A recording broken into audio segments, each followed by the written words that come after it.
A house is made of wood and stone, but only love can make a home. Welcome to the RepcoLite Home Improvement Show, helping you make your home into one you'll love even more.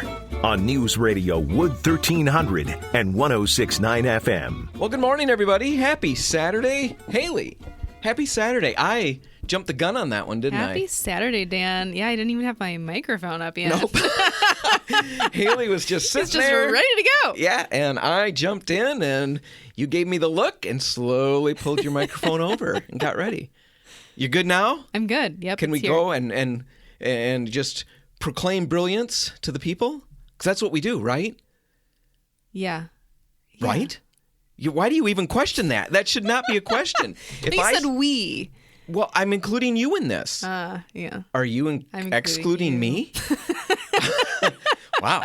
Anyway, we've got a lot of stuff to cover. It's going to be kind of a weird show this week, I would say. I think this is maybe the weirdest. It's a little bit more conceptual or abstract, maybe, as we would normally touchy-feely. Sure. It's more touchy-feely. Grab your Kleenexes. This is going to be an emotional ride. Lots of tears, lots of laughter, it's just going to be great. Now, what we're going to do, we just finished up this great big color and design event for 2022, Down the Rabbit Hole. We've been talking about it ad nauseum for weeks now. Giving away tickets. Bringing people, inviting people. And now we're done. We wrapped it up and it went great. Good. Yeah, it feels good to be done. And we want to take the information that we covered, or at least part of it, and present it on the show here. Because, of course, we can only have 150 people for the one night, 150 people for the professional night. And we've got at least 10 or 15 listeners more than those total numbers.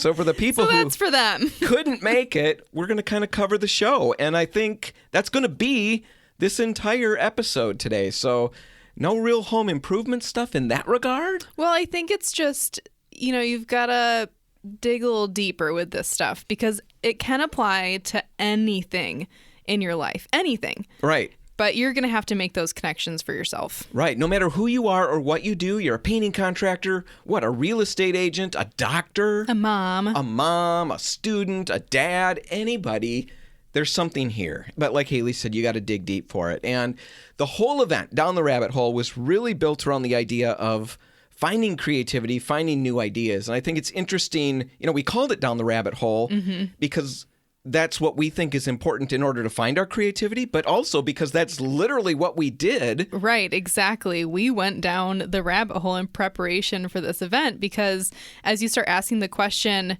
how do you come up with something that's never been done before? How do you see the world in a way that people don't normally see it? And it's then a big idea. Right.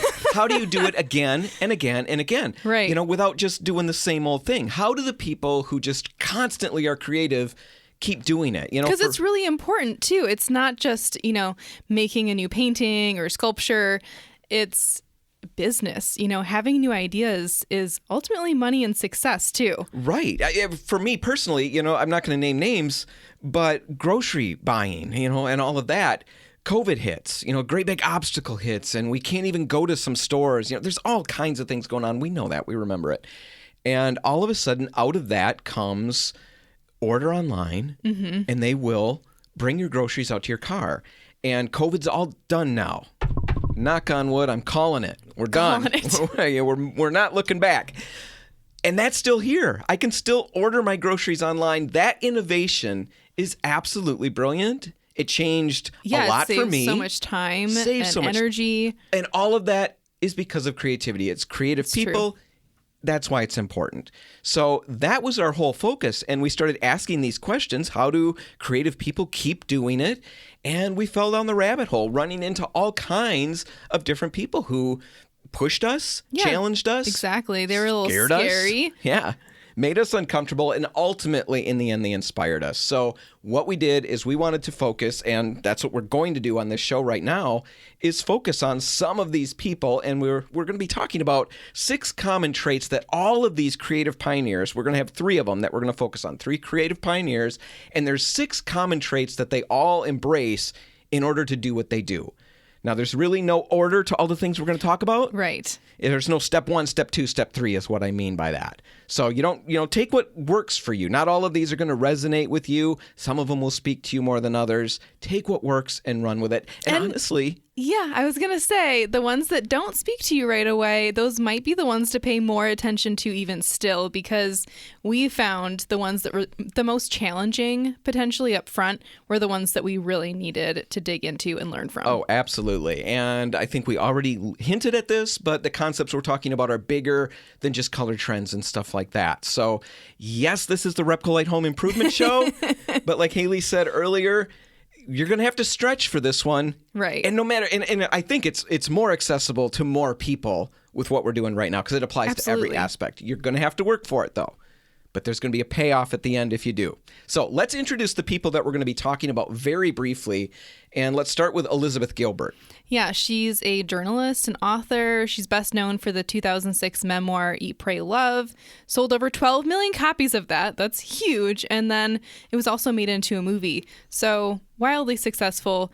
And she kept writing. And she talks about how that was a big challenge. And in her book, Big Magic, that we're going to talk about, she specifically talks about living creatively and beyond fear. Right. Frank Gehry, he's an architect and designer. He's best known for sweeping curves and all kinds of crazy things on his buildings.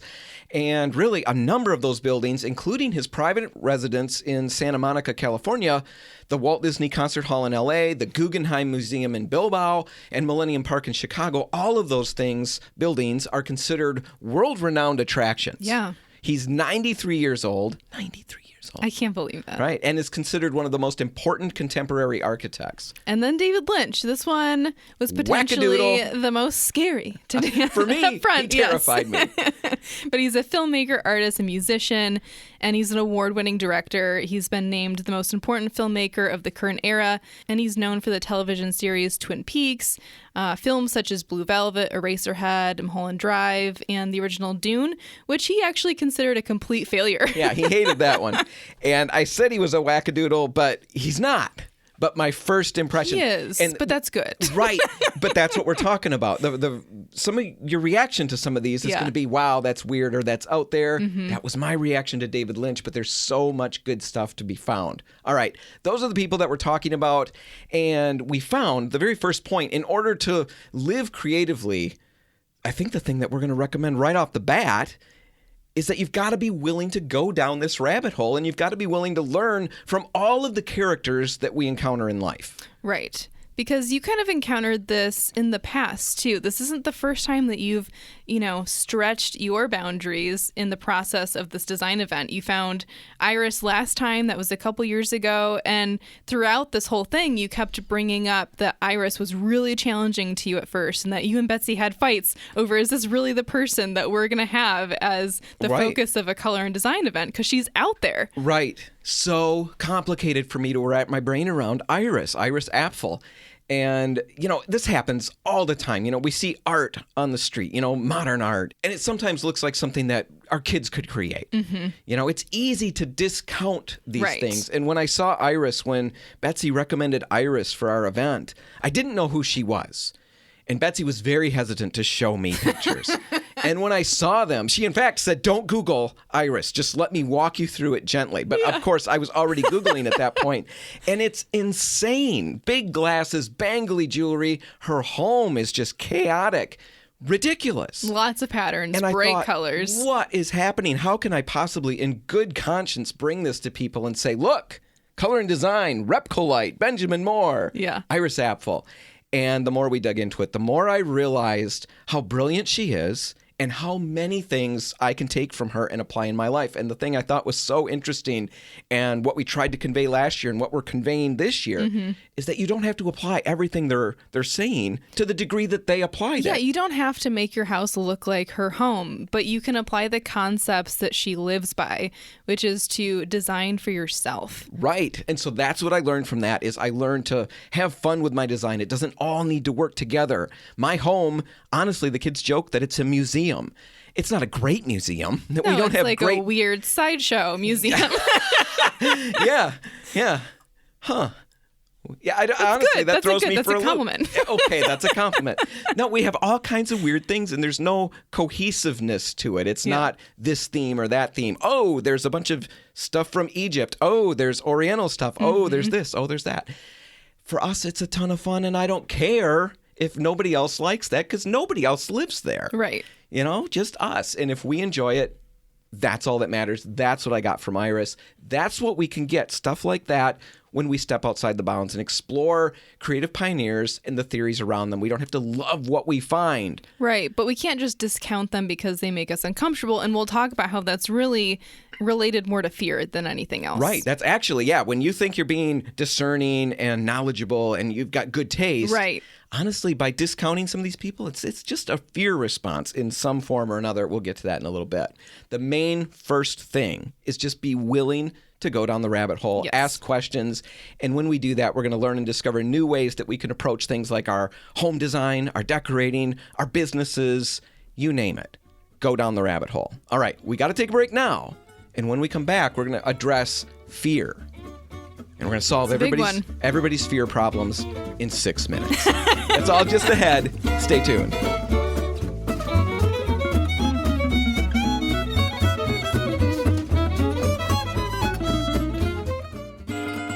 Helping you turn your house into your dream home. This is the RepcoLite Home Improvement Show, presented by Benjamin Moore on News Radio Wood 1300 and 106.9 FM. And we're back, and Hailey and I are working our way through the presentation that we put on a couple of nights ago. Yeah, Down the Rabbit Hole, our 2022 color and design event. It's hosted by us, RepcoLite, but Benjamin Moore, Exalta, Johnson's Carpet One all sponsored the event with us. And yeah, we had about 150 people come to each night, both the DIY and the professional. But obviously, that's not the entire world. Right. And that's who we're really, talking to right now. Exactly. That's our audience, the world.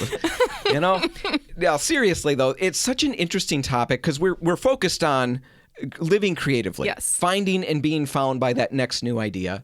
And the whole reason that living creatively is important is because it's more fulfilling. It's a happier, more exciting life. Engaging. It's engaging, but it's also better for our business. It's better for our family. It's better for the design that we do in our home. You name it. Creativity is better than the alternative, right? Absolutely. And a lot of people may tend to think, oh, well, I'm not creative.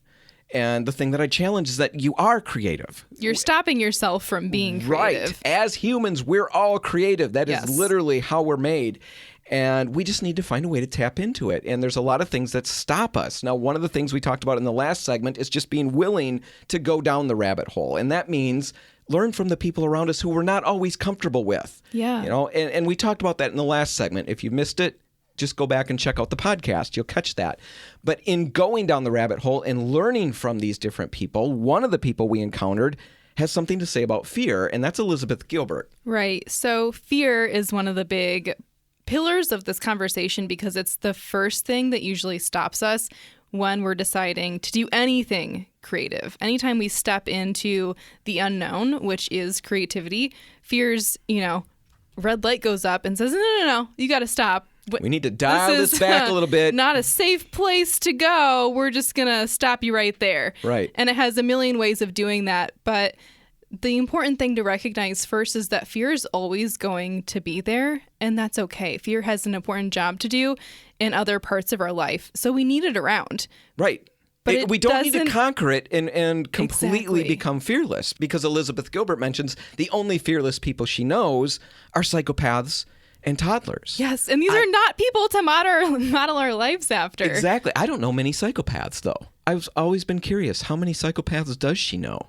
Yeah, that's a good question. What circles is she running in? I'd be afraid. Maybe you should be more afraid still. But anyway, it's not about conquering fear. It's about recognizing it and putting it in its place. Exactly. And it's easy to listen to that and say, okay, I really don't struggle with fear. I'm bold. I'm confident. doing all of the things. I am creative, and it doesn't stop me. Right.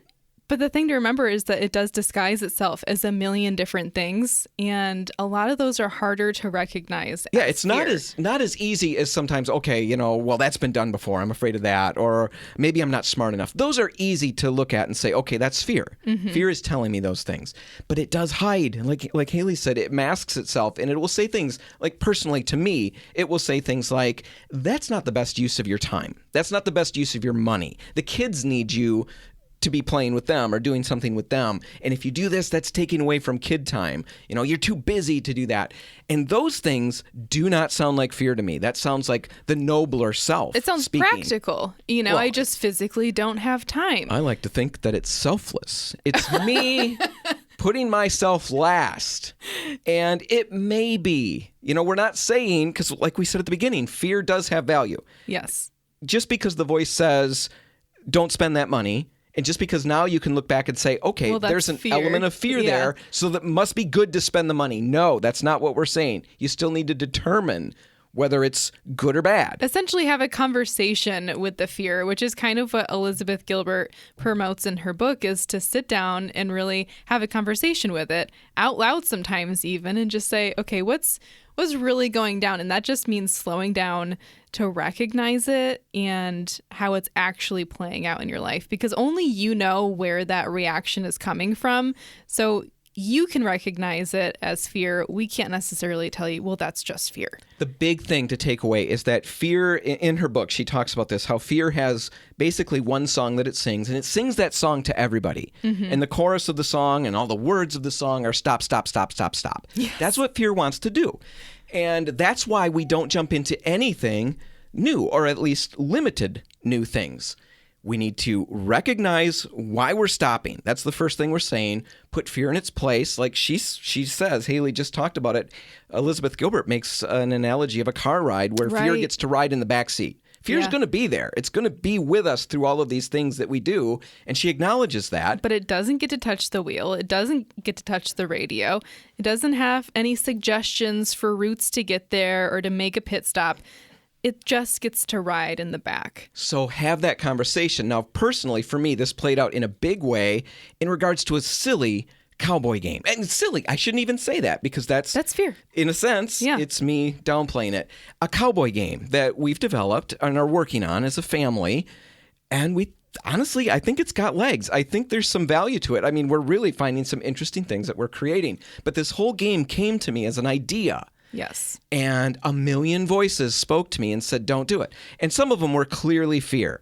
You're not going to be good enough. It's somebody's already probably done it before, things like that. It's not going to make money. Right. It's not going to make money. You're not going to be able to sell it. All of those things resounded in my head. But then there were this other group that we kind of alluded to earlier, the nobler self. That's not a good way to spend your nights. You should be hanging out with the kids and doing stuff with the kids and all, you name it. I don't have to go through those again. That played in my head. And those were the ones that I listened to. And then we started digging into this book, and I was reading what Elizabeth Gilbert was saying, and I started to see that might be fear speaking, not just the nobler Dan, but a little bit of fear. And so I decided, let's just try it. I'm going to push through anyway. I'm putting fear in the back seat. Lo and behold, we made great progress. And notice I'm saying we. Right, because you and your kids are doing this together now. Right. And this is something that originally you thought, I shouldn't do this because it's going to take time away from the kids. It actually had the reverse effect. They're doing some of the art for the game. I mean, it's a team effort. All of that happened because we put fear in its place and powered through. What does that look like for you? You're going to have to fill in those blanks. Yes. The thing we're trying to say is just listen to those voices that are saying stop, figure out if that's really just fear talking, and figure out if it's worth plowing through anyway. That's dealing with fear. Now, let's take a break. When we come back, we're going to talk about being curious and the importance of that. That's all just ahead. Stay tuned.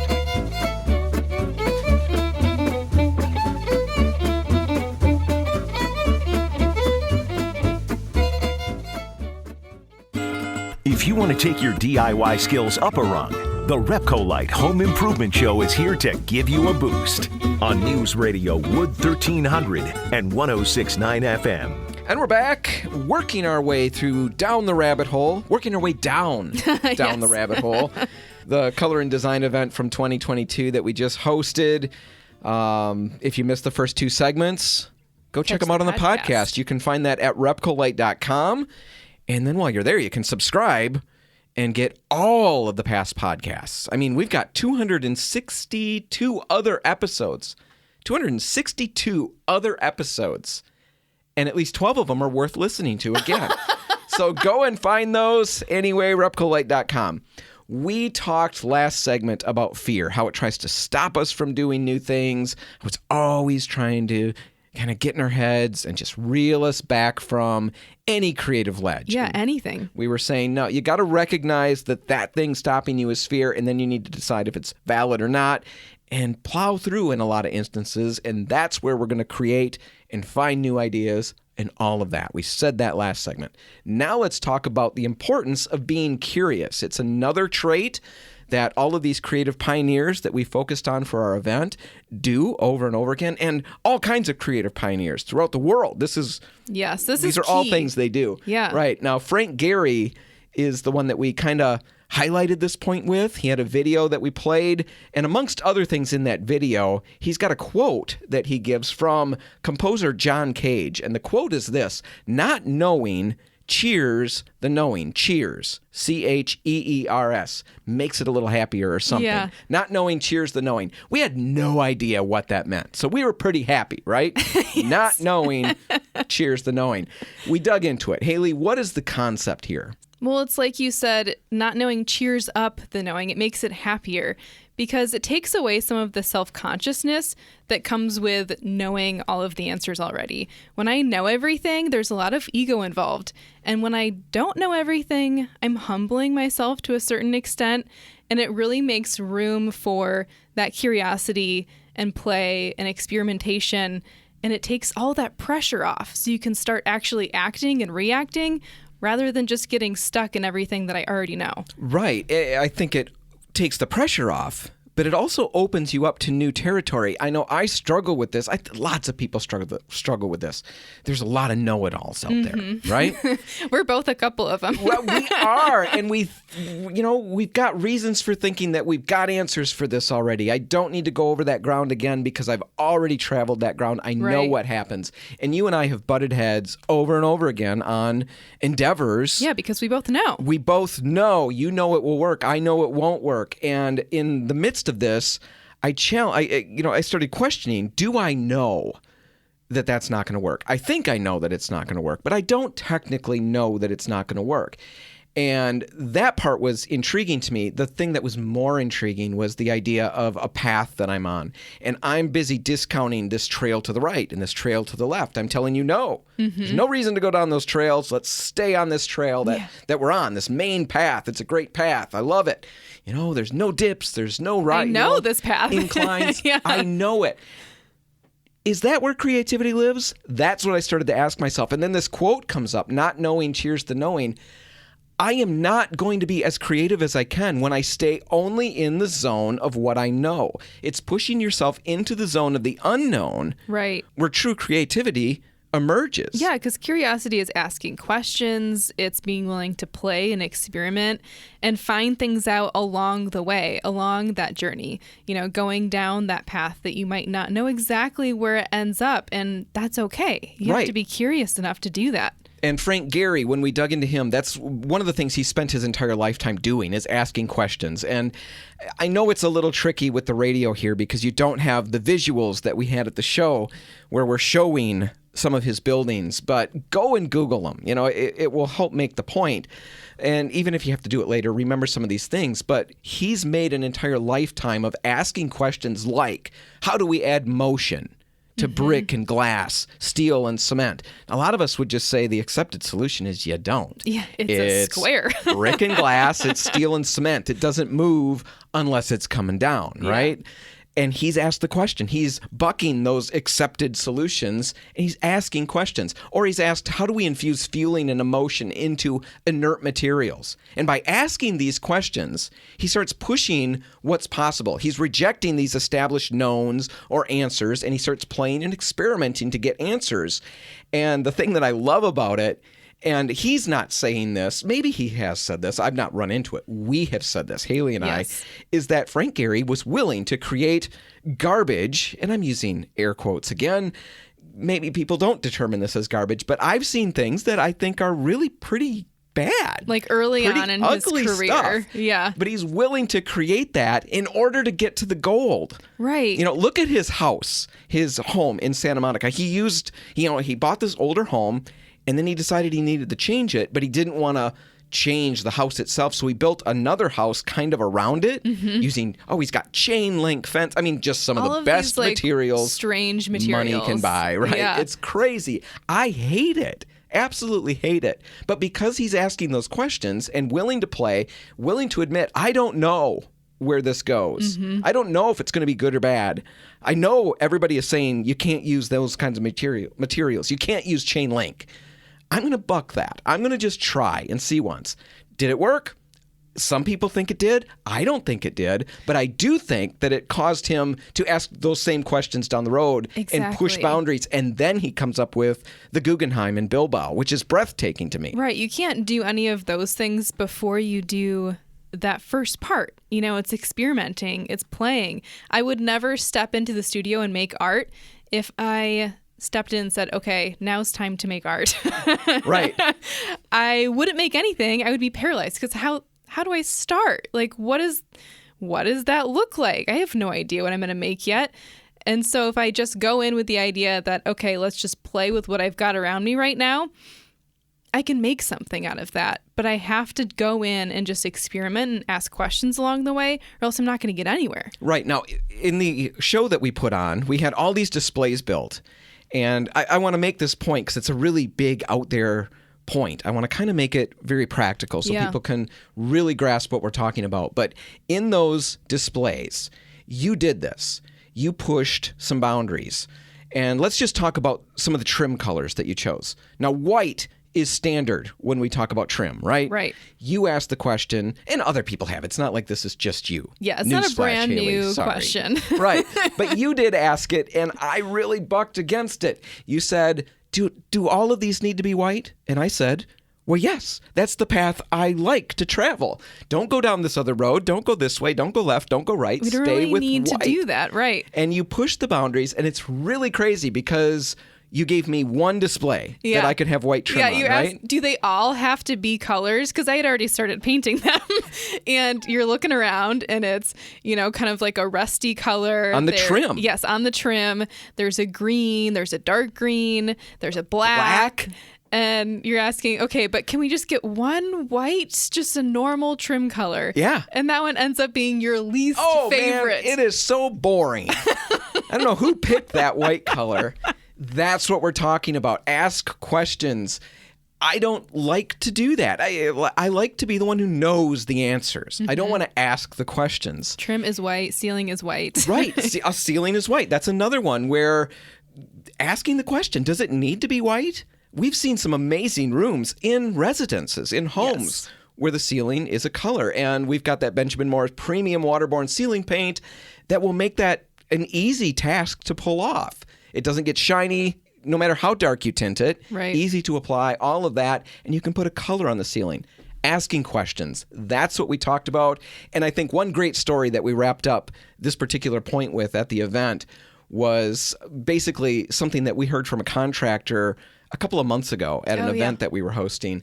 We were demonstrating ScuffX, Benjamin Moore's ScuffX, at this event, and he was looking at it and he said, yeah, I remember when this first came out, you guys had a lunch and you were showing me all of this stuff and how it resists scuffing for pretty much unlike anything we've ever seen, right? It resists scuffing beyond words. Pitched for walls in commercial spaces like schools or hospitals, hotels, anywhere where it's high traffic and there's a lot of scuffing happening because it's going to resist that. And that's what we're pitching at this event. And then I'm asking the questions. And I'm saying things like, it might even be good in residential. You could even put this in a home. And I thought I'm really pushing the boundaries. And he says, well, can it go on trim? Can it go on cabinets? And I'm thinking, I don't know. He and a thousands of other painters around the country were asking that same question. If it's as good on walls as it is, what will it be like on trim and on cabinets? They asked that question, and it completely revolutionized how that product is used. Right. I think we sell more for cabinets and trim than we do for walls sometimes. And it wasn't originally made for that. It's only because someone asked the question that it's being used that way. So the whole point here, be curious, ask questions. And for you, this could be as big or bigger than what Frank Gehry is doing with his buildings. Who knows? Or it could be as small as just playing with the decor on your mantle. Right. Just keep tossing new things out there. Experiment, play around, and who knows what you're going to find. I do know that if you don't do any of that, if you know the answers to the colors in your home and the things that work well and the colors that should be on your trim and the stuff that should be on your mantle, if you know all those answers and never ask, you're never going to change anything. There's never going to be a step off into creativity, really. Right, and there's no learning or growth in that either. And you're more engaged with life in general when you're asking questions. So ask questions. That's how we grow. All right, we're going to take a break, and then we're going to have to cover a number of different points in that last segment. We're really going to have to crank it out, Hailey. Are you ready? I'm ready. All right. We'll be back in just a minute. Stay tuned.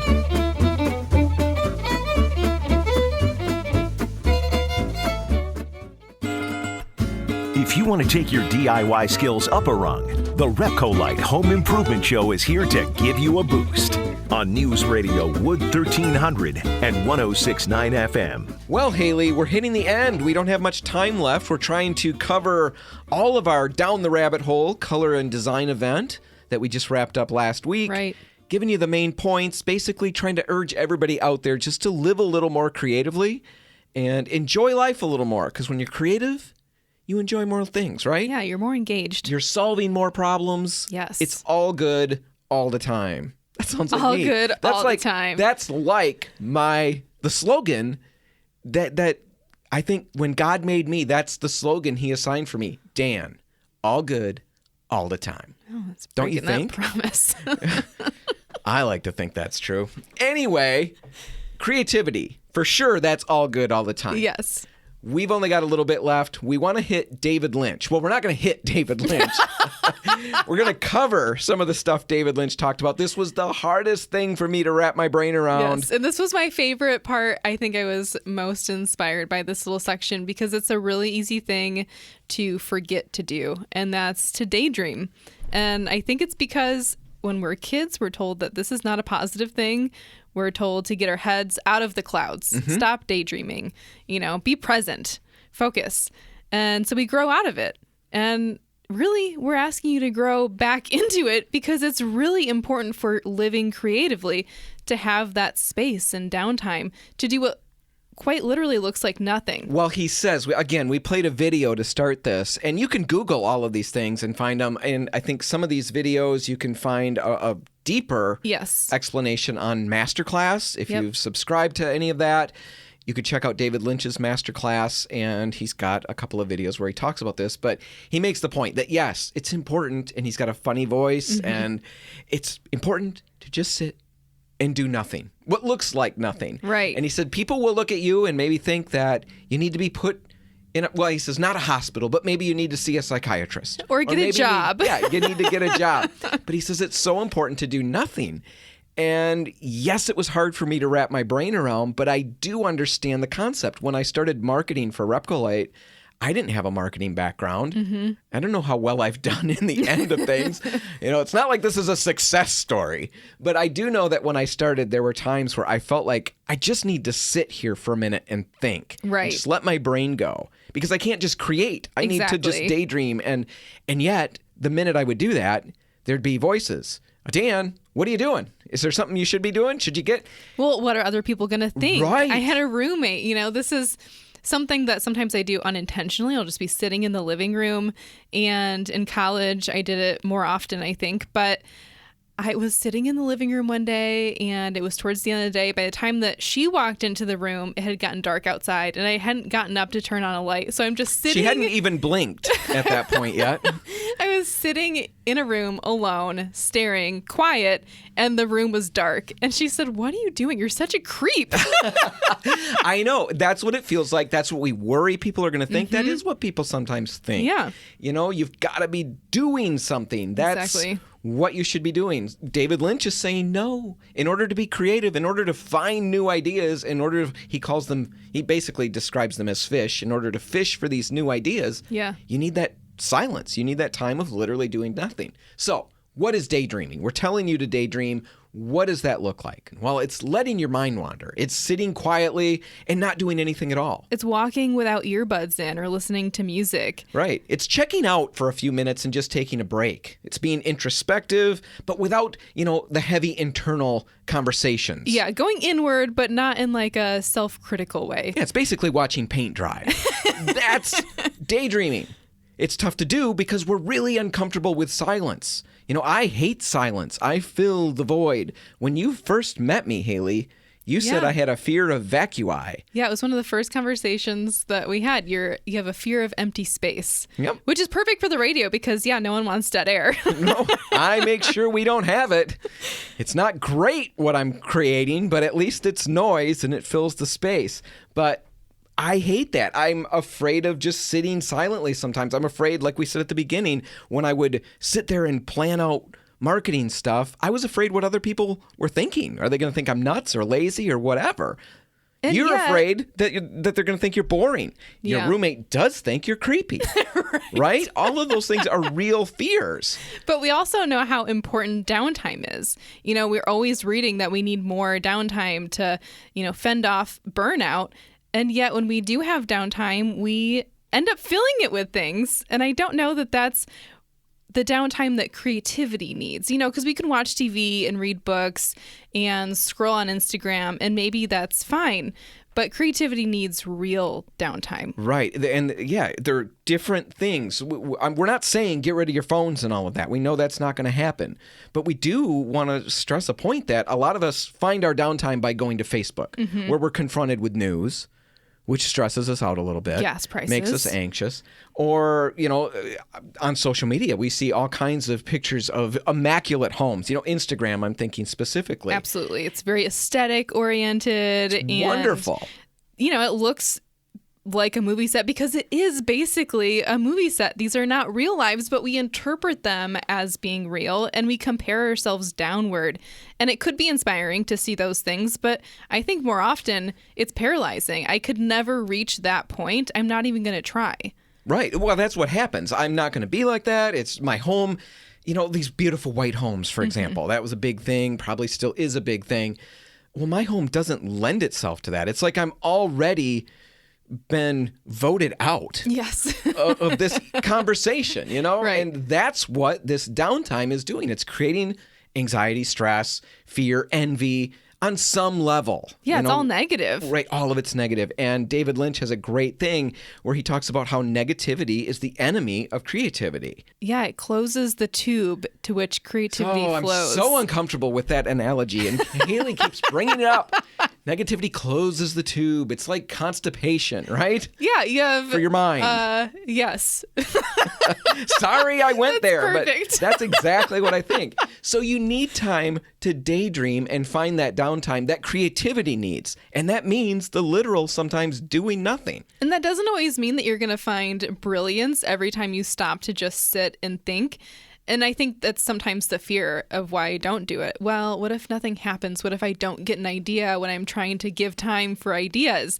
Maybe it means I don't have any. Well, right. That stress alone can wreck the downtime. And David Lynch addresses that as well. Yeah. And he talks about this cool little analogy or whatever, how he thinks about it. He says, when I have my daydreaming time, I don't necessarily always come up with a new idea. It's not like every time is sheer gold. Right. But he said, a lot of those times, if I'm not getting a new idea, my brain is basically clearing out space, getting rid of old stuff that I don't need. He even describes it as a robot.